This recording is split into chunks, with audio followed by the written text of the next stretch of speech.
Hi, hello, welcome to the first video of my channel, MizzWeedDoesn'tKnowAnything, a channel that I made while I was incredibly bored during the COVID-19 quarantine of 2020. This video will be extremely cringy. This channel will be very cringy, but I was born in the cringe, molded by it. So that's just gonna be how it goes. There might be videos of me reading aloud. There might be, like this one, weird historical tidbits, but it'll mostly be stuff we already know. It's not meant to be that instructional. It's not really even meant to be all that educational. It's just a way for me to connect with you, my darling students whom I miss. And again, I'm so bored. So let's get started.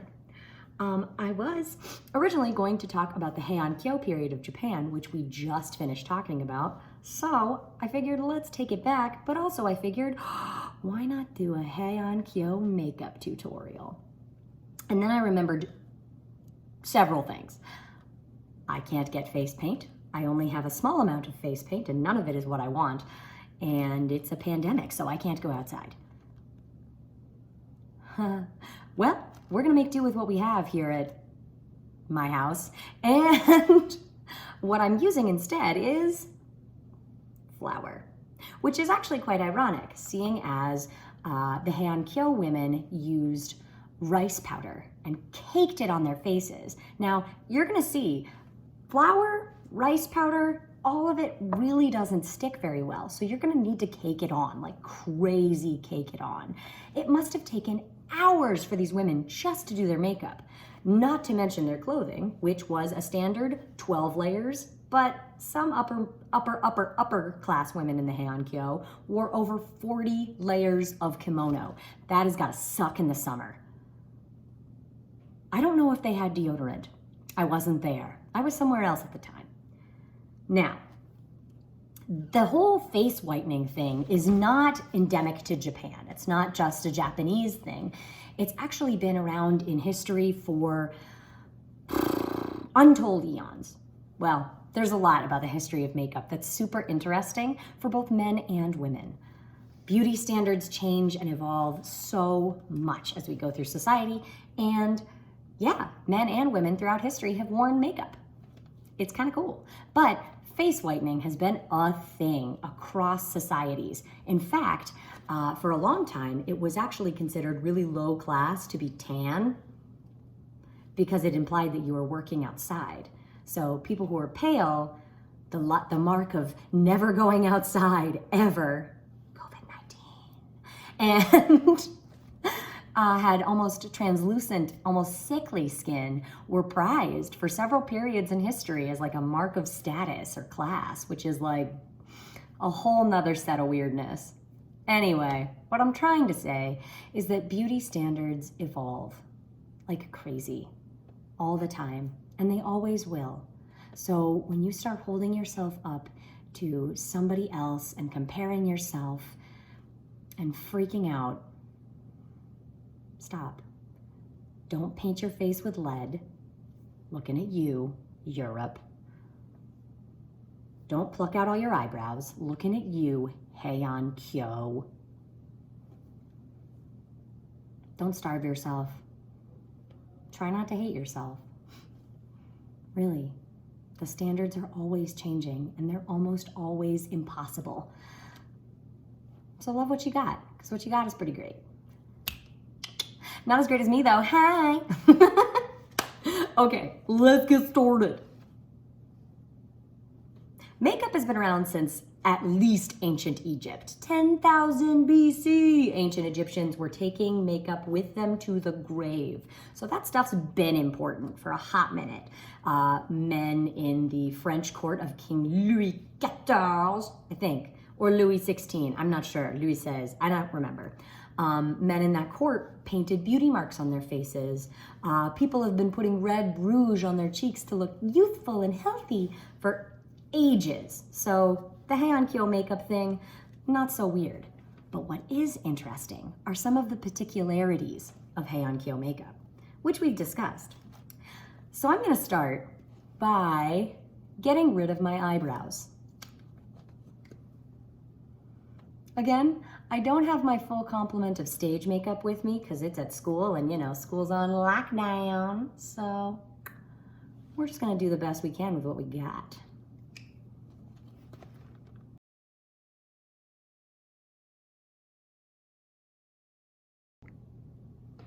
Here I am. As you can see, this looks not great. This is in no way meant to be an insult to the medieval Japanese, so if you're watching and you are a medieval Japanese person, one, what? And two, I'm sorry. In my defense, flour is a lot more difficult to put on your face than rice flour, which is much finer. Also in my defense, medieval Japanese nobles in the Heian Kyo period had teams of attendants to put on their makeup and do their hair in the morning. So this is all me, boobaloo, and I'm, you know, not particularly great at applying cosmetics. But what you see is what you got. Second disclaimer. They would usually pluck out their eyebrows. And while I will do many things for you, students, I won't do that, because that's crazy. So imagine I have no eyebrows.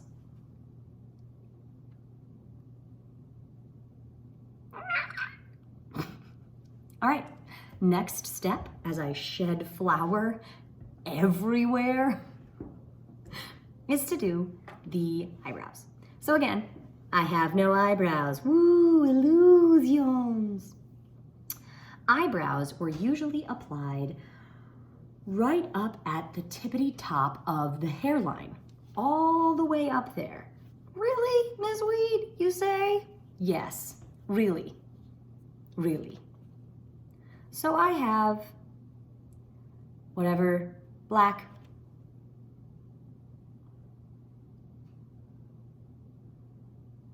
eyeshadow that I found in my house. Because again, this is on a public school budget in the middle of a pandemic. So if I'm honest, I think I'm doing pretty well.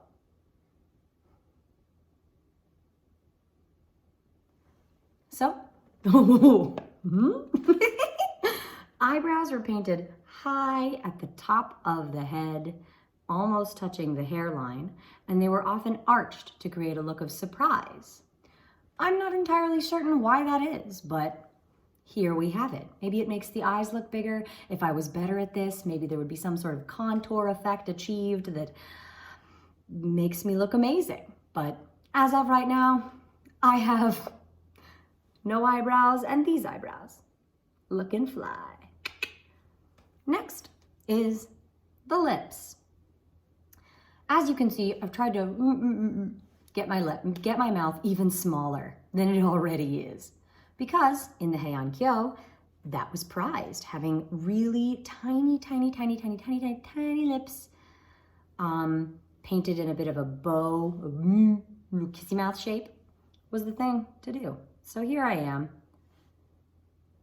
with again, some random lipstick that I found in my house. You might be surprised to know that a lot of my stage makeup is at school.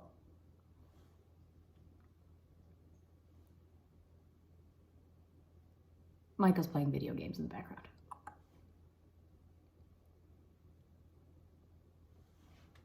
So, tiny little Cupid mouth. Achieved. Rouge, also been around for a hot minute. In fact, one of the earliest cosmetics I have here that it was often made from iron oxide mixed with animal fat to get it really to stick onto the face. All my makeup is vegan in this case. Woot, thanks modern society, but just the more you know. All right, now for the cheeks. The cheeks are supposed to be high up and round. But again, I have a lot of flour on my face, so we'll see how this goes. Oh God. Oh God. What am I doing? What am I doing? What am I doing?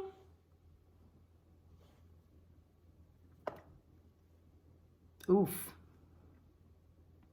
Oh God. I'm very glad that there are no medieval Japanese women watching this channel, because I would be judged harder than somebody who picked up a 25-fold fan when they were only supposed to pick up 23 folds. Know what I'm saying? Like, whoa, like, dang. I am super glad that Sei Shonagon, author of The Pillow Book, one of the first ever Mean Girls-esque burn books created,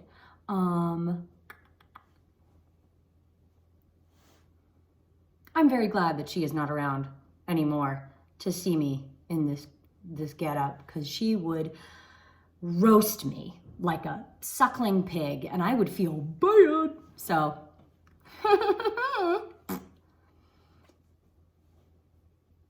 so here I have my lovely pink cheeks. Oof, too pink, too pink, too pink. We need to tone that pink down. My sort of pink cheeks, and my very red lips, and my very white face. This looks a little like clown makeup, and that's because I'm bad at makeup, not because the Heian Kyo women liked it like that. But, in fact, if I should do this again, my face should actually be whiter. So, I could fix it, but we'll fix it in post. We won't. I don't know what that means. Wow. I am so bad at this. Finally, what you've all been waiting for. The teeth. What teeth? You ask in your weird little child voices. Let me tell you. The women of the Heian Kyo realized, well, it was twofold. One, many women in ancient Japan snacked on betel nuts, which are a very expensive nut that stains your teeth over time. So people wanted to look like they had the hottest hot, and they would also snack on that thing too. Now, also, I found out while I was doing some research, thank you, Teen Vogue, also the book Face Paint, The Story of Makeup by Lisa Eldridge, and 1964 photographer Irving Penn photographing a Japanese geisha doing her makeup. She looked much better than I did. But anyway, during my research, I found that after they had done all this extensive skin whitening, they realized that it made their teeth look kind of yellow, which it does. The whiteness of the face makes the teeth look yellow. So they figured, blacken the teeth. It's a way better color contrast. And you know, we all make our choices, kids. That should be clear to you. I can't believe I'm doing this. So, I don't have any charcoal, which is what they would often use to blacken their teeth. But I do have, again, random makeup that I found in my house and some water to really get it in there. Oh, sweet.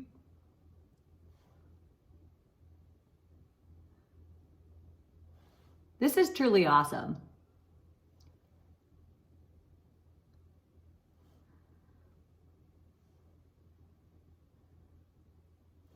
All right, I'll let you know, I went to graduate school. I got a degree. Oh my God. So, while this tooth blackening is not as extensive as if it had been charcoal, I feel like you get the idea. I hope you get the idea, because I have thoroughly humiliated myself. Historical inaccuracies abounded in the making of this video. I am 100% certain. For people with actual real-deal historical knowledge, who aren't me at all, please consult John Green's amazing history channel. Please consult Face Paint, The Story of Makeup by Lisa Eldridge. And the article by Kyo Cho, The Search for the Beautiful Woman. a study of makeup in medieval Japan. If you want to learn more about standards of beauty throughout the ages and the fact that high heels were originally invented for dudes to look commanding and tall, check out Teen Vogue. Also, Google. Google's a thing. It exists. Use it. Use it wisely. I think my teeth are pretty much as black as they're gonna get. I'm gonna go show Michael my beautiful face and see if he proposes. Wish me luck, Kinder Beans. All right, love chickens. This has been the first and most ludicrous video. Probably it will get only worse from here. But this has been the first video of Miss Weed Doesn't Know Anything. A YouTube channel created during the COVID-19 pandemic and because I was really bored. I'll probably get better video editing software, maybe, or I'll never post again. Who knows in these crazy times? I apologize for any historical inaccuracies. I apologize for offending you. I apologize for so much. But life is short, kids. Be kind to yourselves. Be kind to each other. Please maintain standards of social distancing. Please don't hang out in large groups. Send money to friends, parents' friends who work in the food industry or in the retail industry, as they're probably going through a lot right now. Check in with your grandparents. Check in with each other. That's pretty much it. Be kind to each other. It's a nasty world out there sometimes. So it's real important that you be kind. Weed out.